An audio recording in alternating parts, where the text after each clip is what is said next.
Ongi etorri Mondragon Linguako bideo eskoletara. Bideo honetan erdizka eta erdibana desberdintzen ikasiko dugu. Oso antzekoak diruditen arren ez dira berdinak, bakoitzak esan nahi bat duelako.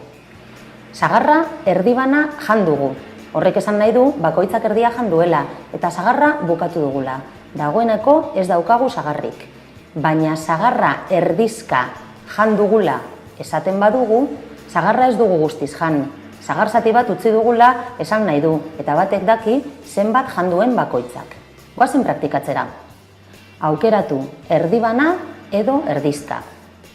Lan hori ez dugu guztiz bukatu. Hori da, erdizka egin dugu. Lana bion artean egin dugu. Primeran, erdibana egin dugu. Hane, ezin duzu gazta ogitarteko zati hau utzi. Oso ondo, hanek erdizka jandu ogitartekoa. Kontuz idazterakoan ere, erdizka hitz bakarra da eta erdibana aldiz bi hitz dira. Eta orain, ez utzi lan erdizka eta segi ikasten. Agur!